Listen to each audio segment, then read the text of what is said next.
വേറൊന്നുമില്ല, ഓടിച്ച് പിടിച്ചു, അത്രയേ ഉള്ളൂ. ഇവിടെ കണ്ണൂർ ടൗണിൽ തന്നെയാണ് പിടിച്ചത്.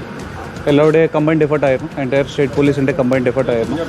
ADG law and order Vijayan സാറിൻ്റെ ലീഡർഷിപ്പിൽ രാവിലെ മുതൽ നോക്കിക്കൊണ്ടിരിക്കുകയാണ്. ഓടിച്ചിട്ട് പിടിച്ചു എന്നാണ് കൃത്യമായ വിവരങ്ങൾ തരുന്നത്. അർജുൻ തുടരുക. നമുക്ക് വി എസ് രഞ്ജിത്ത് ആയിരുന്നു. വി എസ് രഞ്ജിത്ത്, കഴിഞ്ഞ ദിവസങ്ങളെല്ലാം കടുത്ത വിമർശനങ്ങൾ കേരള പോലീസിന് ഏറ്റുവാങ്ങേണ്ടി വന്നു. 2 ദിവസം പോലും ഓടിയിട്ടൊന്നും കേരള പോലീസിന് എത്തുന്നില്ല അർജുൻ ആയങ്കിക്കൊപ്പം എന്നുള്ള വിവരങ്ങൾ പുറത്തു വന്നു. അപ്പോഴെല്ലാം രമേശ് ചെന്നിത്തലയോട് ചോദ്യങ്ങൾ ഉന്നയിച്ചിരുന്നു. അപ്പോൾ വലിയ കാര്യമല്ല എന്ന് പറഞ്ഞ് മന്ത്രി ഒഴിഞ്ഞു മാറുന്ന സാഹചര്യം നമ്മൾ കണ്ടിരുന്നു. കൃത്യമായൊരു പ്ലാൻ ഉണ്ടായിരുന്നല്ലേ കേരള പോലീസിന്? രഞ്ജിത്ത്, തീർച്ചയായും അർജുൻ ആയങ്കി 2 ഓപ്ഷനാണ് അർജുൻ ആയങ്കി മുമ്പിലുണ്ടായിരുന്നു. ഇന്നലെ ഉച്ചയ്ക്ക് ഈ വാർത്ത റിപ്പോർട്ട് ചെയ്യുമ്പോൾ അർജുൻ ആയങ്കിയെ സംബന്ധിച്ച് 2 ഓപ്ഷനുകൾ ഉണ്ടായിരുന്നു. ഒന്ന്, അർജുൻ ആയങ്കിക്ക് കേരളത്തിന് പുറത്തേക്ക് കടക്കുക എന്നുള്ളതാണ്. മറ്റൊന്ന്, അർജുൻ ആയങ്കിയെ സംബന്ധിച്ച് കണ്ണൂരിലെ പാർട്ടി ഗ്രാമങ്ങളിൽ അഭയം തേടുക എന്നുള്ളതാണ്. ഈ 2 ഓപ്ഷനുകളും പോലീസ് മുന്നിൽ കണ്ടിരുന്നു. പക്ഷേ കേരളത്തിന് പുറത്തേക്ക് കടക്കാനുള്ള എല്ലാ വഴികളും പോലീസ് അടയ്ക്കുകയും ചെക്ക് പോസ്റ്റുകളിൽ വളരെ കൃത്യമായിട്ടുള്ള ഒരു നിയന്ത്രണവും അതുപോലെ നിരീക്ഷണവും ശക്തമാക്കിയിരുന്നു. അതുകൊണ്ട് തന്നെ ആ വഴി അർജുൻ ആയങ്കി ഉപയോഗിച്ചില്ല എന്നുള്ളതാണ്. ഏറ്റവും സുരക്ഷിതമായ മാർഗം, എത്ര വേണമെങ്കിലും ഒളിവിൽ കഴിയാൻ സാധിക്കുന്ന ഒരു മാർഗമായി ഈ കണ്ണൂരിലേക്ക് അർജുൻ ആയങ്കി എത്തുകയായിരുന്നു. പാർട്ടി ഗ്രാമങ്ങളിൽ അർജുൻ ആയങ്കി ഉണ്ടാകും എന്നുള്ളത് നമ്മൾ ഇന്നലെ ഉച്ചയ്ക്ക് തന്നെ ഇതേ രീതിയിൽ സമാനമായി റിപ്പോർട്ട് ചെയ്തിരുന്നു.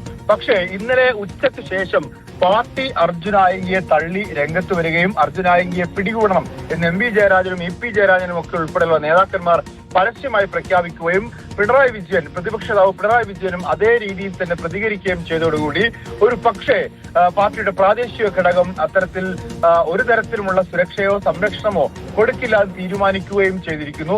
അതിന്റെ കൂടി അടിസ്ഥാനത്തിലായിരിക്കണം അർജുൻ ആയങ്കി സ്വാഭാവികമായിട്ടും ഒരു പ്രതിരോധത്തിലായിട്ടുണ്ടാവുക എന്നുള്ളത് മനസ്സിലാക്കണം.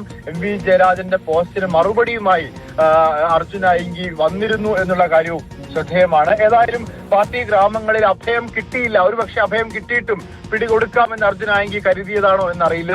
ഏതായാലും അഭിഭാഷകയുടെ വീട്ടിലായിരുന്നു. സ്വാഭാവികമായിട്ടും നിയമപരമായിട്ടുള്ള മുന്നോട്ട് പോക്കിന്, നിയമപരമായിട്ടുള്ള സുരക്ഷ തേടാൻ അർജുൻ ആയങ്കിക്ക് എല്ലാ തരത്തിലുമുള്ള അവകാശമുണ്ട്. അതിനു വേണ്ടി എത്തിയതാണ് എന്ന് പറയാൻ വേണ്ടി സാധിക്കും.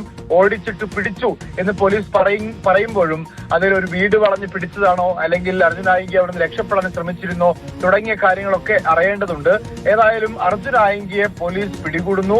വളരെ കർശനമായ ഒരു നിരീക്ഷണം അർജുൻ ആയങ്കിക്ക് വേണ്ടി കഴിഞ്ഞ കുറച്ച് നാളുകളായി നടത്തിയിരുന്നു. അതിൽ ഇന്നലെ മുതൽ തന്നെ കോഴിക്കോടും കണ്ണൂരും കേന്ദ്രീകരിച്ച് നിരീക്ഷണവും അതുപോലെ തന്നെ കോഴിക്കോടും കണ്ണൂരും കേന്ദ്രീകരിച്ച് പോലീസ് വലവിരിക്കുകയും ചെയ്തിരുന്നു. അതിന്റെ അടിസ്ഥാനത്തിലാണ് ഇപ്പോൾ അർജുൻ ആയങ്കിയെ കണ്ണൂരിൽ വെച്ച് പിടികൂടിയിരിക്കുന്നത്. പാർട്ടി ഗ്രാമങ്ങളിൽ അഭയം തേടാനുള്ള അർജുൻ ആയങ്കിയുടെ ഒരു പദ്ധതിയാണ് പോലീസ് പൊളിച്ചിട്ടുണ്ടായിരുന്നത്. ഏതായാലും ഇത്രയും ദിവസം പോലീസിന്റെ കണ്ണു വെട്ടിച്ച് അർജുൻ ആയങ്കി നടന്നു എന്നുള്ളതാണ്. അത് എടപ്പാളിലെ അവിടുത്തെ ആയുർവേദ റിസോർട്ടിലാണെങ്കിലും തൃശ്ശൂരിലാണെങ്കിലും പലിയക്കര പ്ലാസയിൽ ടോൾ പ്ലാസയിൽ നിന്നുള്ള ചിത്രങ്ങളാണെങ്കിലും ഒക്കെ ഞാനിവിടെ എറണാകുളത്ത് തന്നെയുണ്ട്, വേണമെങ്കിൽ പിടിക്ക് എന്ന് പോലീസിനെ വെല്ലുവിളിച്ച് അർജുൻ ആയങ്കി ഈ വടക്കൻ കേരളത്തിലേക്കുള്ള സഞ്ചാരം തുടങ്ങി എന്ന് വേണം മനസ്സിലാക്കാൻ. അതിൽ 5-ാം തീയതിയാണ് റിസോർട്ടിൽ ഉണ്ടായിരുന്നത് എന്നാണ് അവിടുത്തെ CCTV ദൃശ്യങ്ങളിൽ മനസ്സിലാക്കുന്നത്. അവിടെ നിന്ന് 6-ാം തീയതി പുറപ്പെട്ട് അർജുൻ ആയങ്കി മറ്റിടങ്ങളിലേക്ക് പോയി, തൃശ്ശൂരിലേക്ക് പോയി. അവിടെ നിന്ന് തിരിച്ച് കോഴിക്കോട്ടേക്ക് വന്നു. ഇന്നലെ കോഴിക്കോട് ഉണ്ടായിരുന്നു. കോഴിക്കോട്ട് പലയിടങ്ങളിലും അർജുൻ ആയങ്കിക്ക് സഹായം ലഭിച്ചു എന്നുള്ളതാണ്. ഇന്നലെ സിറ്റി പോലീസ് കമ്മീഷണറുടെ നേതൃത്വത്തിൽ കോഴിക്കോട് വിവിധ ടോൾ പ്ലാസകളിലും അതുപോലെ തന്നെ ചെക്ക് പോസ്റ്റുകളിലും ഒക്കെ തന്നെ പരിശോധന നടത്തിയിരുന്നു. പന്തീരങ്കാവ് ടോൾ പ്ലാസയിൽ സിറ്റി പോലീസ് കമ്മീഷണറുടെ നേതൃത്വത്തിലുള്ള സംഘം പരിശോധന നടത്തി അവിടുത്തെ CCTV ദൃശ്യങ്ങൾ പരിശോധിച്ചു എന്നുള്ളതാണ് മനസ്സിലാക്കാൻ സാധിക്കുന്നത്. കാറുകൾ മാറിക്കയറി അർജുൻ ആയങ്കി പോലീസിന്റെ കണ്ണു വെട്ടിച്ചു എന്നുള്ളതാണ്. എല്ലാ ദൂരത്തേക്കും എല്ലാ ദിക്കുകളിലേക്കും ഒരേ കാറുകളിലല്ല അർജുൻ ആയങ്കി തിരിച്ചത് എന്നുള്ളതാണ്. പലിയക്കര ടോൾ പ്ലാസയിൽ നമ്മൾ അർജുൻ ആയങ്കിയെ കണ്ട കാറിലല്ല റിസോർട്ടിൽ കാണുന്നത്. അപ്പോൾ അവിടെയൊക്കെ കാറുകൾ മാറിക്കയറാനുള്ള സഹായം അർജുൻ ആയങ്കിക്ക് ലഭിച്ചു. അത് മലപ്പുറത്താണെങ്കിലും തൃശ്ശൂരിലാണെങ്കിലും കണ്ണൂരിലാണെങ്കിലും ഒക്കെ വ്യത്യസ്തമായ ഇടങ്ങളിൽ അർജുൻ ആയങ്കിക്ക് വ്യത്യസ്തരായ ആളുകളിൽ നിന്ന് സഹായങ്ങൾ ലഭിച്ചു എന്നുള്ളതാണ്. അത് സമൂഹ മാധ്യമങ്ങളിൽ മാത്രമുള്ള പിന്തുണയല്ല, അർജുൻ ആയങ്കിക്ക് മറ്റിടങ്ങളിൽ നിന്നുള്ള സഹായവും ലഭിച്ചിരുന്നു എന്നുള്ള നേരിട്ടുള്ള സഹായവും ലഭിച്ചു എന്നുള്ളത് തന്നെയാണ്. അവിടെ ഇന്നലെ ഒരു കോൺഗ്രസ് നേതാവിന്റെ പ്രതികരണം ഞാൻ ഫേസ്ബുക്കിൽ വായിക്കുകയായിരുന്നു.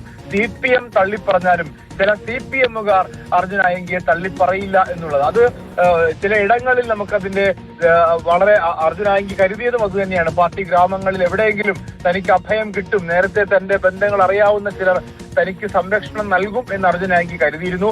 അർജുൻ ആയങ്കി ഇന്നലെ ഇട്ട വാട്സപ്പിലെ സ്റ്റാറ്റസ് ആരാണ് യഥാർത്ഥത്തിൽ ബന്ധുക്കൾ, ആരാണ് യഥാർത്ഥത്തിൽ സുഹൃത്തുക്കൾ എന്ന് ഈ ഒരു ആപത് ഘട്ടത്തിൽ മനസ്സിലാവും എന്നുള്ളതാണ്. ആ ആപത് ഘട്ടത്തിൽ തന്നെ സഹായിക്കാൻ വരുന്നവരെ കുറിച്ചൊരു ധാരണ അർജുൻ ആയങ്കിക്ക് ഉണ്ടായിരുന്നു എന്നുള്ളതാണ് ആ സ്റ്റാറ്റസിൽ മനസ്സിലാക്കാൻ സാധിച്ചത്.